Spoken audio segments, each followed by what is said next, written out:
Ich habe es ja im Eingang beim Soho schon gemerkt, es gibt neue Einlassbändeli. Wieso gibt es überhaupt Einlassbändeli im Heavy Sanctum, wenn es ja gar keinen Eintritt kostet? Für uns ist es eine Form davon, euch freundlich und unkompliziert zu begrüßen in einer Art, die der Metal-Szene entspricht. Ihr wisst, an vielen Konzerten und Festivals gibt es ja Einlassbändeli. Und der Nebeneffekt von diesen Bändeln ist natürlich für uns auch, dass wir ungefähr wissen, wie viele Leute heute Abend da waren. Jetzt, wo unsere Vorräte von der Alten aufgebraucht waren, da haben wir von Vinyl auf Textil umgestellt und wir hoffen uns davon ein Mühe mehr Nachhaltigkeit. Wir haben etwas Schöneres als bisher produzieren, etwas, das auch Freude macht zum Tragen. Und so könnte das Bändeli vielleicht auch eine neue Funktion bekommen. Erstens könnte es ein sogenanntes Paltis sein. Etwas, das euch in den Tagen nach dem Heavy Sanctum sichtbar als Strong Message erinnern kann, Gedankenstütze. Und vielleicht ist es dann auch nicht nur das Tragen hilfreich, sondern auch der Moment vom Abziehen. Ein Moment, wo du gedanklich noch einmal bewusst kannst etwas holen aus dem Gottesdienst. Zweitens könnte das Bändeli auch einfach allgemein eine Erinnerung sein, im Alltag vielleicht fürs Gebet, für bewusst Zeit mit Gott zu nehmen, fürs Betten für andere oder fürs Bibellesen. Und drittens freuen wir uns natürlich auch, wenn das Bändeli im Handgelenk andere auf die Metal Church aufmerksam macht. Ich bin jetzt in der Predigtvorbereitung beim Thema Bändeli hängen geblieben.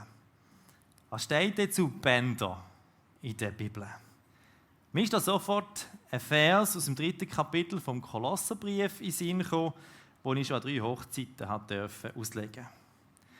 Dort steht: Über alles aber zieht die Liebe an. Sie ist das Band der Vollkommenheit. Oder in einer anderen Übersetzung: Vor allem aber bekleidet euch mit der Liebe. Sie ist das Band, das euch zu vollkommener Einheit zusammenschließt.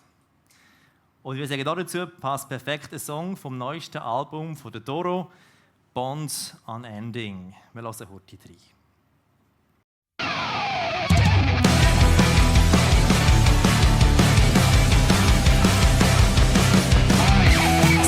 Together, whatever will be, stand for each other, let everyone see. The bond that we're having is running so deep. That is the way how we feel.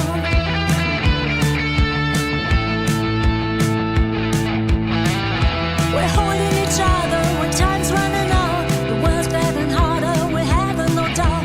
Together we make it sacred and sound. Sacred and sound. Here's to you, to our love, to our friendship, to our bond unending, to our love, to our hearts, to our bond unending. Alles, was ihr tut, geschehe in Liebe. Das ist die Jahreslosung von diesem Jahr. Vielleicht mögt ihr euch erinnern, ich habe im Januar schon dazu gepredigt. Und ihr könnt das gerne, wenn ihr es verpasst habt oder nicht wisst, auf YouTube nachhören. Über das muss ich heute Abend nicht noch einmal predigen, sondern ich bin dann bei anderen Stellen zu Bändern hängen geblieben. 2-mal im Matthäus-Evangelium redet Jesus nämlich vom Binden und Lösen. Binden und Lösen im biblischen Hebräisch, das sind für die Rabbiner wichtige Begriffe im Rechtswesen gewesen. Also das heisst auch in der Frage, wie man die Bibel, die Torah für das praktische Leben muss auslegen. Das hebräische Wort für gebunden, Asur, ist noch im heutigen modernen Hebräisch der Ausdruck für verboten. Umgekehrt ist der Begriff gelöst, mutar, bis heute der normale Ausdruck für erlaubt. Bei den alten Rabbinern hat das geheissen, dass man vor Gericht mit dem Begriff binden das Bestrafen gemeint hat. Also bildlich gesagt, die Schuld auf die Person festbinden. Und wenn man eine Person freigesprochen hat, hat man sie gelöst. Grundsätzlich haben die Rabbis, also die Schriftgelehrten, schon zur Zeit von Jesus nach intensiven Diskussionen über die Torah bestimmte Sachen oder Handlungen entweder erlaubt, eben gelöst, oder man hat sie verboten, also gebunden. Jetzt kennen wir das mit dem Binden ja eben auch aus der Konzertkultur. Nur ist die gerade umgekehrt als in der Bibel. Mit Band bist du erlaubt, oder? Mit dem Bändeli bist du dabei am Festival. Ohne Band ist verboten, ohne Bändeli bleibst du draussen. Aber lassen wir doch mal, was Jesus genau gesagt hat zum Binden und Lösen. Katja liest uns aus dem Matthäus-Evangelium und ihr könnt vorne mitlesen.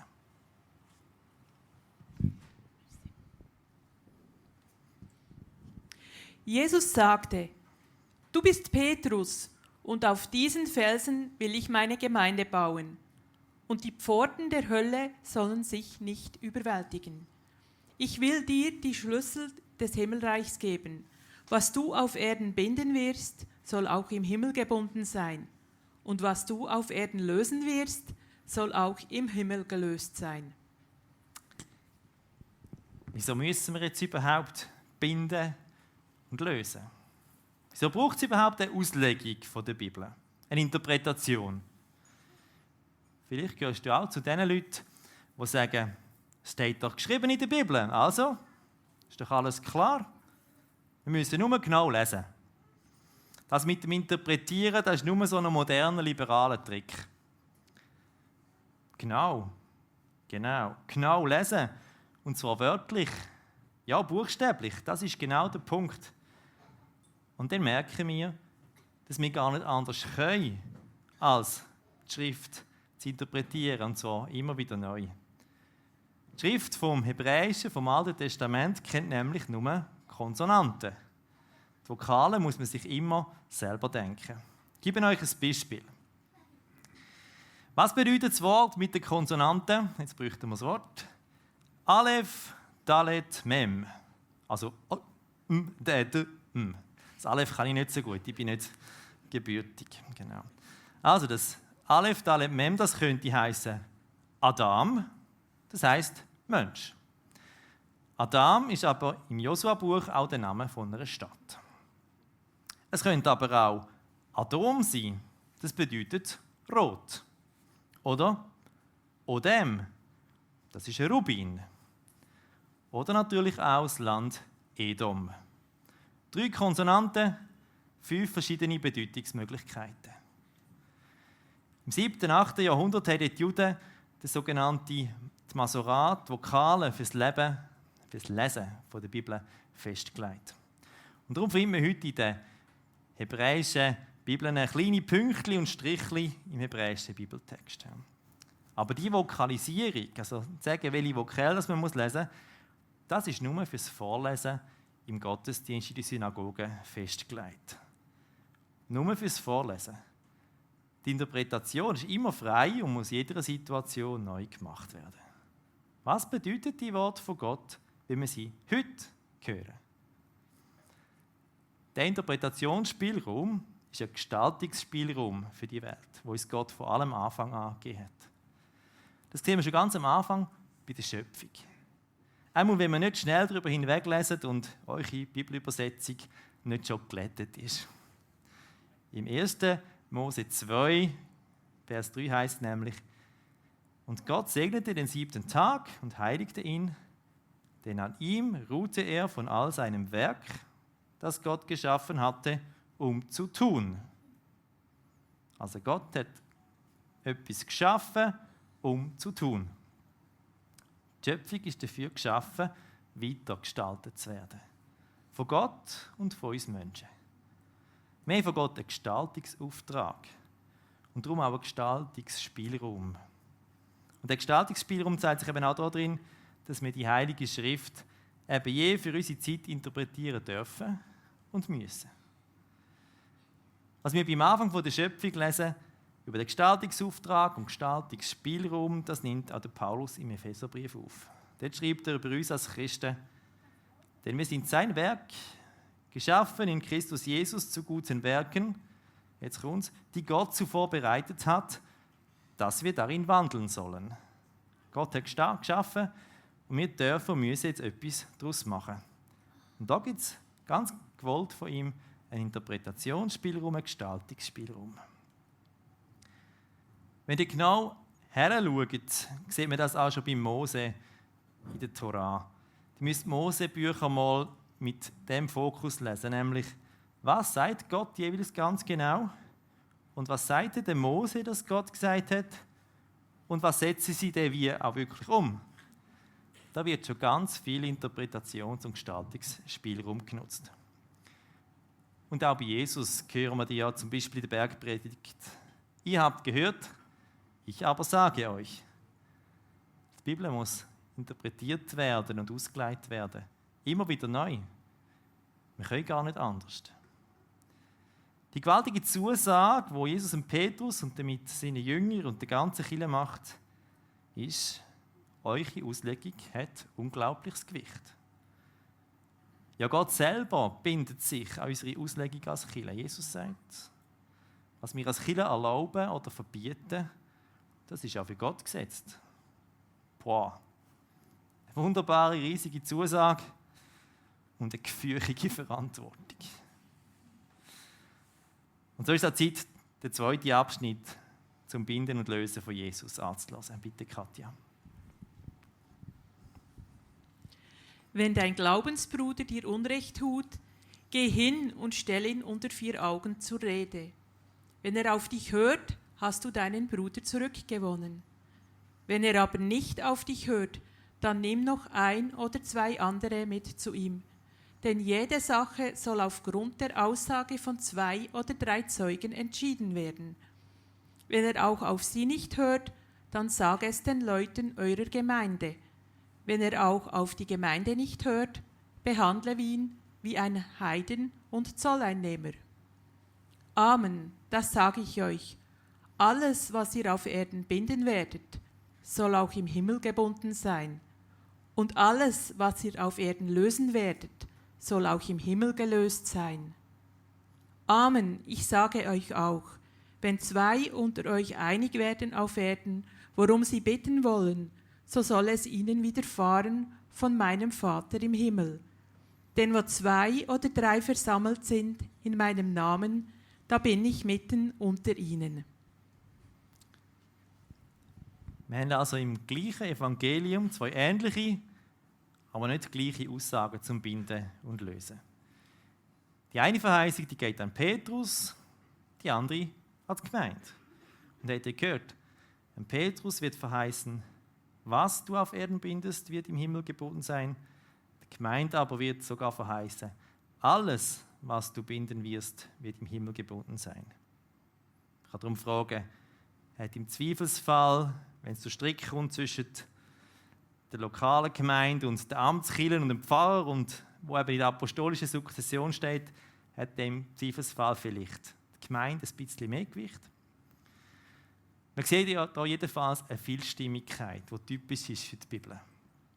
Wir haben ja zum Beispiel auch 4 Evangelien, 4 Berichte und Interpretationen vom Leben und Wirken von Jesus, die einfach so nebeneinander stehen. Mit ganz viel Übereinstimmung, aber definitiv mit anderen Schwerpunkten und auch mit Spannungen. Und die sind nicht eingeebnet worden. Und das ist auch die Art, wie wir in der Metal Church miteinander unterwegs sind. Bei uns gibt es nicht einfach nur eine Meinung, die zählt. Nicht nur meine Meinung als Pfarrer oder die vom ganzen Leitungsteam oder die vom Synodalrat Bern. Aber es gilt auch nicht einfach die zahlenmäßige Mehrheitsmeinung von allen Metalheads. Das Binden und Lösen in der Metal Church findet im gemeinsamen Diskutieren statt und im bleibenden Aushalten von Spannungen. Beim Diskutieren gibt es keine dummen Fragen oder keine ketzerische. Und wir ringen echt und intensiv um die Wahrheit für heute. Aber wir müssen am Schluss nicht zwingend gleicher Meinung sein. Aber wir haben die Verheißung, dass wenn wir wegen Jesus Christus zusammen unterwegs sind und wir uns bewusst um ihn versammeln, da haben wir die Verheißung, dass Jesus selber mitten unter uns ist, auch wenn wir dies und in einem unterschiedlicher Auffassung sind. Ich komme noch zum letzten wichtigen Punkt. Vielleicht hat sich dir schon lange die Frage aufgedrängt, ob dir das ganze Interpretieren nicht einfach zur Beliebigkeit führt. Lassen wir noch einmal auf Jesus selber, wieder aus dem Matthäus-Evangelium.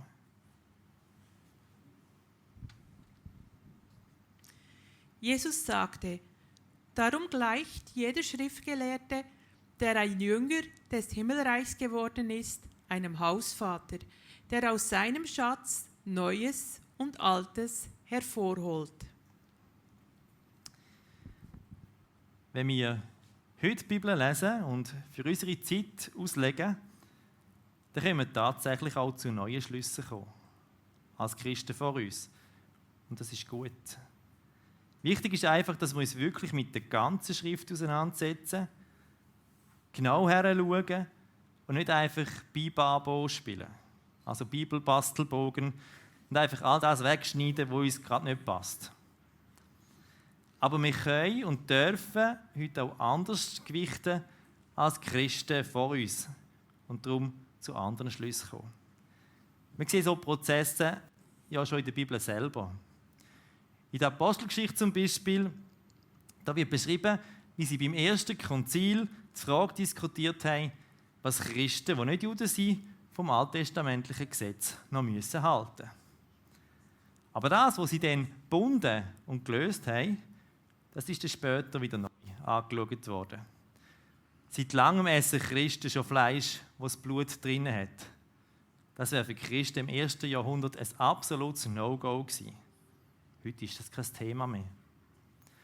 Dafür ist die Sklaverei, die damals gang und gäbe war und für die ersten Christen kein grundsätzliches Problem dargestellt hat, in der Neuzeit dafür aufgrund von einer intensiven Diskussion und Neuinterpretation der Bibel abgeschafft worden. Ja, wir können heute auch begründet zu anderen Schlüssen kommen als Christen vor uns. Das ist schon x-mal passiert in der Geschichte der Christenheit. Das Recht vom Binden und Lösen hat die Kirche immer wieder wahrgenommen. Das hilft dir vielleicht heute auch in den Fragen, die in der Kirche heute kontrovers diskutiert werden. Die queere Frage ist nur eine davon. Zu anderen Schlüssen kommen als Tradition. Ein Bild, das mir hilft, ist der Vergleich mit dem menschlichen Genom. In unserem Erbgut da sind alle möglichen Informationen abgespeichert. In unserem Erbgut hat es aber auch ganz viele Bauplaninfos, die nicht zum Zug kommen. Dass wir ein Mensch werden, so wie wir jetzt einer sind, dafür ist ein Mechanismus zuständig, wo die einen Bauplanabschnitte auf der DNA aktiviert und andere abstellt. Mein Lieblingsneutestamentler, der Professor Peter Wick, der vergleicht jetzt die Bibel eben mit dem menschlichen Genom. In der Kirchengeschichte sind nämlich immer wieder unterschiedliche Abschnitte von der Bibel besonders aktiviert gewesen, könnte man sagen. Andere hingegen, die sind nicht beachtet worden oder haben wenig oder keine Rolle gespielt. Es ist aber wichtig, dass wir die ganze Schrift haben und lesen. Und unsere Aufgabe heute ist zu merken, welche Abschnitte heute vielleicht gerade neu müssen aktiviert werden und Gewicht bekommen und welche vielleicht auch gar nicht so zentral sind. Weil wir alle gewichten sowieso. Der Fundamentale wie der Liberale, der Evangelikale wie der Progressive. Die Frage ist einfach, wie dass wir gewichten. Über das müssen wir diskutieren und gemeinsam ums Binden und Lösen ringen. Was ist erlaubt? Was ist gelöst? Was ist ein No-Go? Was ist gebunden? Oder in der Metal-Sprache, wer bekommt das Himmelreichsbändeli? Er bleibt draussen, er ist drin. Wir haben eine grosse Verheißung von Gott. Aber darum auch genauso eine grosse Verantwortung. Und wir alle müssen Konsequenzen auf unserer Bibelauslegung tragen, die guten und auch die schwierigen. Jesus hat gesagt, du bist Petrus und auf diesen Felsen will ich meine Gemeinde bauen und die Pforten der Hölle sollen sie nicht überwältigen. Ich will dir die Schlüssel des Himmelreichs geben. Was du auf Erden binden wirst, soll auch im Himmel gebunden sein und was du auf Erden lösen wirst, soll auch im Himmel gelöst sein. Ich lobe dich, Herr, von Ewigkeit zu Ewigkeit. Dein Wort ist eine Lampe für meinen Fuß und ein Licht auf meinem Weg. Und Gottes Volk sagt Amen.